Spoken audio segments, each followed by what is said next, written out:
ഇവിടെ പരാജയപ്പെട്ടത് ഭാരതത്തിലെ ബഹുജന സമൂഹമാണ്. വികസനത്തിനുള്ള വലിയൊരു സാധ്യതയ്ക്കാണ് തൽക്കാലത്തേക്കെങ്കിലും ബ്രേക്ക് വീണിരിക്കുന്നത്.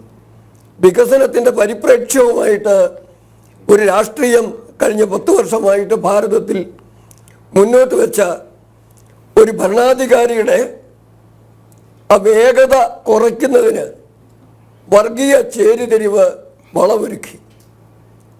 വർഗീയ ചേരിതിരിവ് മാത്രമല്ല, അതിൽ കൃത്യമായ ഒരു അജണ്ട മോദി വിരുദ്ധ ശക്തികൾക്ക്, ഭാരത വിരുദ്ധ ശക്തികൾക്ക് ഉണ്ടായിരുന്നു. അത് divide Hindus and consolidate minorities and especially Muslims. ഈ ഒരു കാര്യത്തിൽ കൃത്യമായ വിജയം നേടി. അത് വിജയം നേടിയതിൻ്റെ 2 ശരിക്കും അടയാളങ്ങളാണ്. ഒന്ന്, ഉത്തർപ്രദേശിലെ ഖുർഷീദ് ആലം ഖാന്റെ അനന്തരങ്ങളാണെന്ന് തോന്നുന്നു, വോട്ട് ജിഹാദ് എന്നാവശ്യപ്പെട്ടു. അത് കേരളത്തിൽ പ്രതിഫലിച്ചു.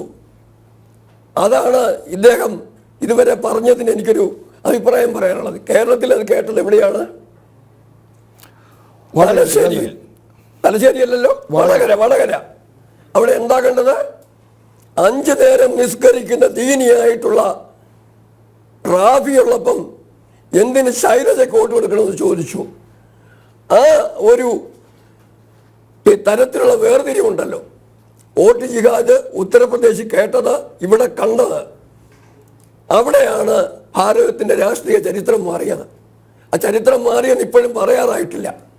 കാരണം ഇന്നും ഭൂരിപക്ഷം കുറഞ്ഞാണെങ്കിൽ പോലും മോദി അധികാരത്തിൽ വന്നു കഴിഞ്ഞാൽ എതിർപക്ഷത്തുള്ളവരെല്ലാം ശിഥിലീകരിച്ച ശക്തികളാണ്. കൂടെ തന്നെ ഒരു പ്രധാനപ്പെട്ട, എനിക്ക് വേദന ഉണ്ടാക്കുന്നൊരു കാര്യമുണ്ട്, ആത്മാർത്ഥമായിട്ട് പറയുകയാണ്.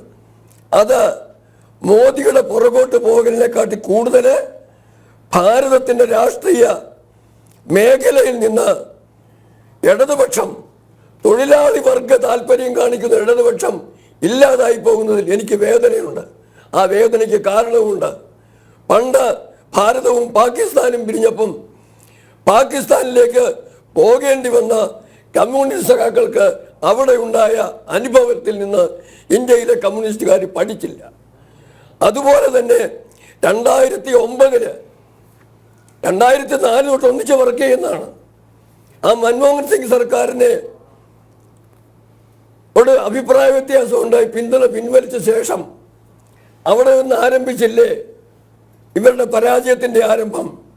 കാരണം അന്നും കണ്ടത് കോൺഗ്രസിനോടൊപ്പം ചേർന്നാൽ, വർഗീയ പക്ഷത്തോടൊപ്പം ചേർന്ന് കഴിഞ്ഞാൽ ഇവരുടെ ഗ്രാഫ് താഴോട്ട് പോവുകയാണ്. ഇവിടെ ഇപ്പം കേരളത്തിലും സംഭവിച്ചത് എന്താണ്? നിങ്ങൾ എന്തെല്ലാം തരത്തിൽ വിശകലനം ചെയ്തു. വർഗ സമരം വിട്ടിട്ട് വർഗീയതയിലേക്ക്, വർഗീയ പ്രീണനത്തിലേക്ക് മാറി. ആരെയാണോ പ്രീണിപ്പിക്കാൻ ശ്രമിച്ചത് അത് പ്രധാനമായും കേരളത്തിലാണെങ്കിലും ഭാരതത്തിലാണെങ്കിലും മുസ്ലിം സമൂഹത്തെ ആയിരുന്നു. അവർക്ക് മനസ്സിലായി നിങ്ങൾ പറഞ്ഞതൊക്കെ ശരിയാണ്, നിങ്ങൾ ഒരുപക്ഷെ നിങ്ങൾക്ക് ഞങ്ങളെ ഭയപ്പെടുത്തിയത് ഞങ്ങൾ അംഗീകരിക്കുന്നു, പക്ഷെ ഞങ്ങളെ സഹായിക്കാൻ വേണ്ടി നിങ്ങളുടെ ആവശ്യം ഞങ്ങൾക്കില്ല.